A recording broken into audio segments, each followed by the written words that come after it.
जब कोई पत्थर उठता है सेना के ऊपर, या कोई पत्थर चलता है पुलिस के ऊपर, या कोई पत्थर चलता है मंदिर के ऊपर, वो पत्थर हाथ में बाद में आता है और दिमाग में पहले आता है। जो नक्सली बंदूक उठाता है, कोई जिहादी आतंकवादी बंदूक उठाता है, डॉक्टर होकर भी बम बन के फटने को तैयार हो जाता है, वो बम हाथ में बाद में आता है, दिमाग में पहले उसे रखा जाता है। ये जो दिमाग में बंदूकें और बम रखने का ये जो वैचारिक आतंकवाद है, इस वैचारिक आतंकवाद पर सर्जिकल स्ट्राइक है ये दिल्ली का शब्दोत्सव। और जैन जी जिसके बारे में आजकल बहुत होती है, मैं ये कहना चाहता हूं जिसको भी देखना हो कि जैन जी कहाँ है, उस शाम को 7 बजे आ जाना, आपको पता लग जाएगा कि जैन जी असली सनातनी है। तो भारत माता की, भारत माता की, वंदे वंदे वंदे, जय श्री राम, जय श्री राम। देश में पहली बार किसी सरकारी साहित्यिक कार्यक्रम के उद्घाटन में जय श्री राम का उद्घोष हो रहा है। जरा जोरदार उद्घोष हो, जय श्री राम, जय जय श्री राम। बहुत बहुत आभार। मैं दिल्ली सरकार के कला एवं संस्कृति विभाग, भाषा विभाग की तरफ से इस उत्सव में आप सबका स्वागत करता हूं और हम लोग बहुत आभारी हैं और बहुत सौभाग्यवान हैं। इस वक्त मंच पे हमारे बीच अखिल भारतीय प्रचार प्रमुख राष्ट्रीय स्वयंसेवक संघ श्री सुनील आम्बरेकर जी, जो कि अध्यक्षता कर रहे हैं इस कार्यक्रम की। आपकी उपस्थिति के लिए बहुत बहुत आपका आभार, बहुत बहुत अभिनंदन। एक बार जोरदार तालियों से स्वागत और अभिनंदन। दिल्ली में कला एवं संस्कृति या तो लगभग खत्म हो गई थी और या फिर देश विरोधी धर्म विरोधी दिशा में जा रही थी। इसको बदलने का जो पुनीत कार्य शुरू हुआ, उसको दिशा देने का, विजन देने का जो कार्य हुआ है, वो हमारी लोकप्रिय यशस्वी मुख्यमंत्री श्रीमती रेखा गुप्ता जी के द्वारा किया जा रहा है। मैं चाहता हूं हम जोरदार तालियों के साथ मुख्यमंत्री जी का स्वागत और अभिनंदन करें। मैं यहां ये बात बताना चाहता हूं कि पिछले लगभग 10 महीनों में कला एवं संस्कृति के जो कार्यक्रम हुए, चाहे वो छठ का अद्भुत दिव्य भव्य आयोजन हो, जो इससे पहले कभी दिल्ली ने नहीं देखा था, देश ने नहीं देखा था, ऐसा छठ का आयोजन हो, या दीपावली का कर्तव्य पथ पर लाखों जलते हुए दिए हो, या कांवड़ यात्रा का भव्य आयोजन हो, या तीज का उत्सव हो, या नवरात्रि में दिल्ली विश्वविद्यालय के प्रांगण में मां दुर्गा की स्तुति, गरबा, डांडिया नवरात्रि उत्सव का आयोजन हो, या ये देश का सबसे बड़ा शब्दोत्सव लिट फेस्ट का आयोजन हो, इस सब के पीछे अगर एक ताकत हमारी है तो वो हमारे मुख्यमंत्री जी का विजन है, उनकी कल्पना है। और देश की राजधानी केवल राजनीतिक राजधानी न रहकर भारत की सांस्कृतिक राजधानी के रूप में भी पुनर्स्थापित हो, इस दिशा में हम लोग प्रयास कर रहे हैं। पुनः आपका बहुत बहुत आभार। आज के इस कार्यक्रम में आपकी उपस्थिति को नमन और अभिनंदन। हमारे बीच में केंद्र सरकार के मंत्री, हम सबके बड़े भाई, जिनकी सहजता और सरलता पूरे देश में उनकी एक पहचान है और इस वक्त दिल्ली के विकास के लिए भी लगातार तालमेल के साथ काम कर रहे हैं, ऐसे हमारे भाई यशस्वी केंद्र सरकार के मंत्री हर्ष मल्होत्रा जी, आपका भी बहुत बहुत स्वागत, बहुत बहुत अभिनंदन और नमन। श्री राजीव तुली जी को आप ये थोड़ा पीछे लेके चले जाइए प्लीज, ये फोटो लेके पीछे जाइए, पीछे जाइए आप दोनों, आराम से बैठिए, थोड़ी देर में बुलाएंगे।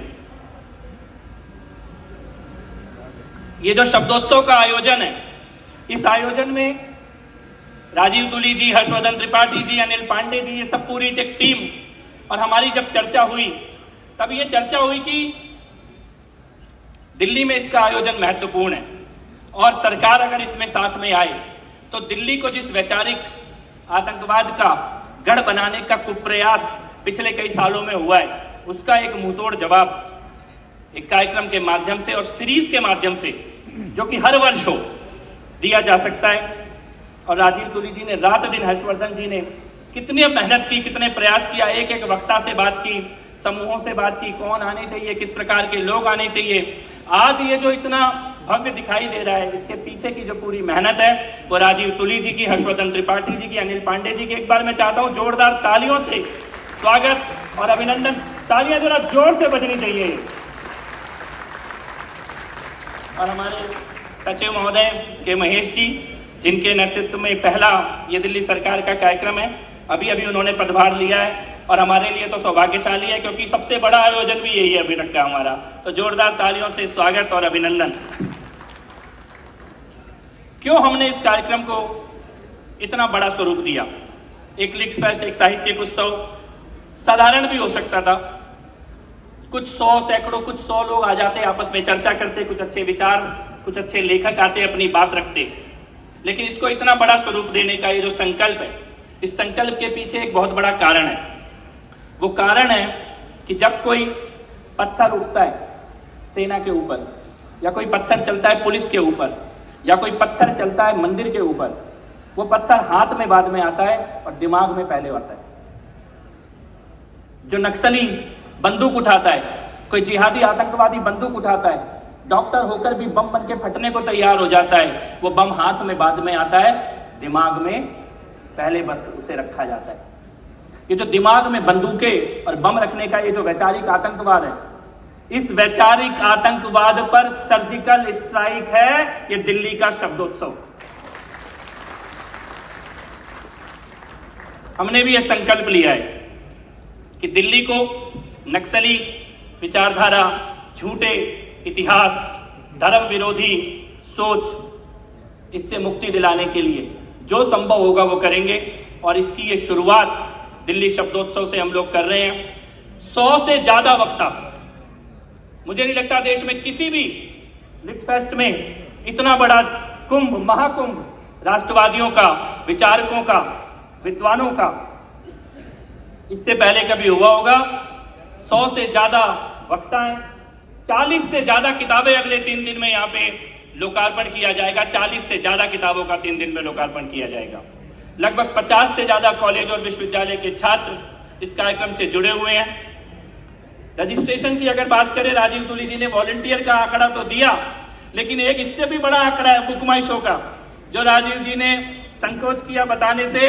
हम लोगों ने यहाँ टिकट फ्री है, लेकिन फिर भी रजिस्ट्रेशन और टिकट ऑनलाइन एक बार कराओ, इसकी व्यवस्था की थी। 30,000 बुकिंग बुक माई शो में हमने अवेलेबल की। 30,000 बुकिंग खत्म हो गई, दोबारा 30,000 डाली और वो भी खत्म हो गई। और ये अभी आपका सौभाग्य है, अगले कुछ घंटे शायद आप यहाँ पर आपको बैठने की, खड़े होने की जगह मिल रही है। लेकिन जितना हमारा अनुभव है कार्यक्रमों का और जो इंटरेक्शन दिखाई दे रहा है सोशल मीडिया पे, मैं ये आपको बता सकता हूँ। कल अगर आना तो 2 घंटे पहले आ जाना। कल और परसों यहाँ पे आपको जगह नहीं मिलने वाली बैठने के लिए।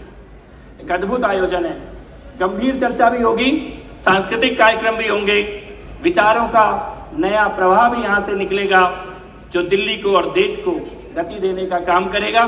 सांस्कृतिक कार्यक्रम, बड़े सांस्कृतिक कार्यक्रम 6 हैं, 2 बड़े कवि सम्मेलन हैं। हम लोगों ने एक ओपन माइक की व्यवस्था की है जिसमें दिल्ली के युवा अपने विचारों को रखेंगे, अपनी कला की प्रस्तुति करेंगे। पैम्फलेट का एक पंचायत का मंच भी है यहाँ पर। सुरुचि प्रकाशन, प्रभात प्रकाशन, गरुड़ प्रकाशन, ऐसे बहुत सारे पब्लिकेशंस के किताबें भी यहाँ पर आपको मिलेंगी। फूड स्टॉल भी है जिसमें दिल्ली का स्वादिष्ट भोजन भी है। तो कुल मिलाकर संस्कृति भी है, सभ्यता भी है, विरासत भी है, इतिहास भी है और भविष्य का चिंतन भी है। और विषय भी जो चुने गए हैं वो बहुत ही गंभीर विषय हैं। यहाँ पर झूठे इतिहास को रचने के पीछे जो कुचक्र था, जो षड्यंत्र था, उसकी चर्चा की जाएगी। यहाँ भारत की इंटरनल सिक्योरिटी, आंतरिक मोर्चे पर जो 2.5 फ्रंट की बात होती है उसकी चर्चा यहाँ पर की जाएगी। सिनेमा में किस प्रकार से धर्म को कमजोर दिखाने का या धर्म विमुख समाज बनाने का निर्माण किया गया, उसकी भी यहाँ पर चर्चा की जाएगी। इस प्रकार से समाज के विभिन्न विषयों के ऊपर चिंतन होगा, मनन होगा। और जैन जी, जिसके बारे में आजकल बात होती है, मैं ये कहना चाहता हूँ जिसको भी देखना हो कि जैन जी कहाँ है, उस शाम को 7 बजे आ जाना, आपको पता लग जाएगा कि जैन जी असली सनातनी है। तो पुनः आप सबका बहुत बहुत आभार, अभिनंदन, आनंद लीजिए इस 3 दिन के साहित्यिक उत्सव का। और ये हर वर्ष होगा, प्रतिवर्ष होगा और हर साल पिछले साल की तुलना में और भी भव्य होगा और भी धारदार होगा। जय श्री राम, जय हिंद।